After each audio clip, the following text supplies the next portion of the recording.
Kita menuju ke Kalimantan Utara, saudara. Tarakan dikenal sebagai kota penghasil minyak bumi sejak dulu. Banyak jejak sejarah di kota ini yang menjadi saksi bisu pertempuran Belanda dan Jepang dalam memperebutkan minyak pada masa penjajahan.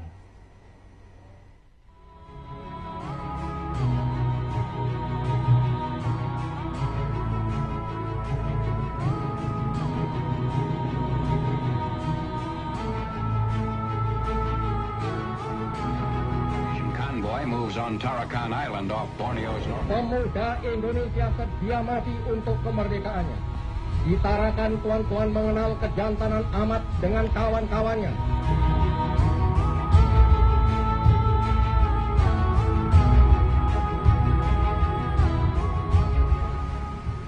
Tarakan merupakan salah satu pulau penghasil minyak bumi terbesar sejak zaman penjajahan Belanda. Masa kejayaan minyak di Pulau Tarakan berawal dari ditemukannya minyak bumi pertama kali oleh pihak BPM, Bataviasche Petroleum Maatschappai, atau perusahaan minyak Bataviasche milik Belanda pada tahun 1896. Melalui perusahaan ini, Belanda terus mengeruk minyak bumi yang ada di Pulau Tarakan. Kabar kekayaan minyak bumi di Pulau Tarakan terdengar hingga ke berbagai negara. Hal ini membuat sejumlah negara juga ingin menguasai minyak bumi yang ada di pulau ini. Salah satunya adalah Jepang. Pada tahun 1942, tentara Jepang datang ke Pulau Tarakan. Jepang berusaha menaklukkan Belanda. Pertempuran sengit tak terhindarkan. Tentara Belanda berusaha mempertahankan kekuasaannya, sementara tentara Jepang berusaha merebut kekuasaan dari Belanda. Pertempuran berlangsung selama 2 hari. Tentara Jepang berhasil menaklukkan tentara Belanda di wilayah Mamburungan. Akibat dari pertempuran ini, hampir setengah tentara Belanda gugur dalam perang.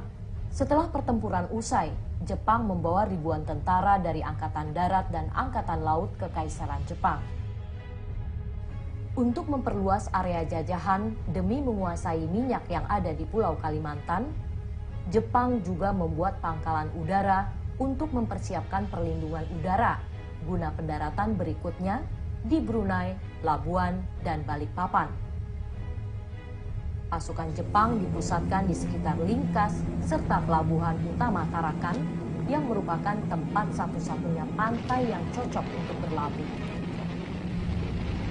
Jepang menguasai Pulau Tarakan kurang lebih selama 3 tahun, hingga akhirnya mundur pada Perang Dunia Kedua, seiring dengan dibomnya Hiroshima dan Nagasaki.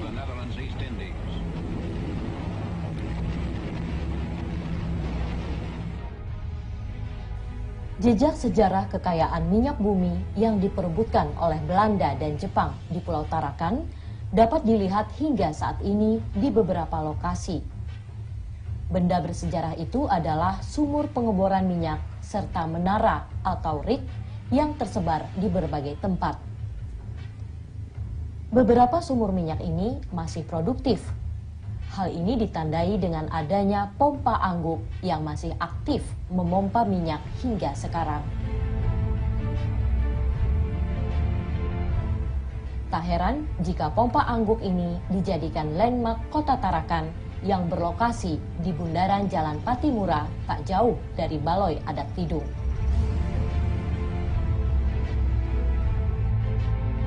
Saksi bisu sejarah pertempuran perebutan minyak di kota Tarakan lainnya adalah wash tank. Tangki hitam berukuran sangat besar ini dahulu berisi air untuk membersihkan partikel minyak yang kotor.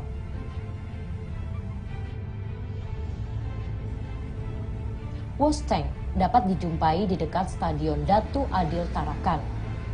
Bentuknya tak lagi sempurna, karena wash tank menjadi salah satu sasaran pengeboman pada Perang Dunia Kedua. Di sekitar wash tank dapat dijumpai lempengan besi yang hancur dan berkarat. Namun beberapa tahun setelah Indonesia memproklamasikan kemerdekaannya pada 17 Agustus 1945, Belanda akhirnya menyerahkan perusahaan minyak kepada pemerintah Indonesia, tepatnya pada tahun 1949.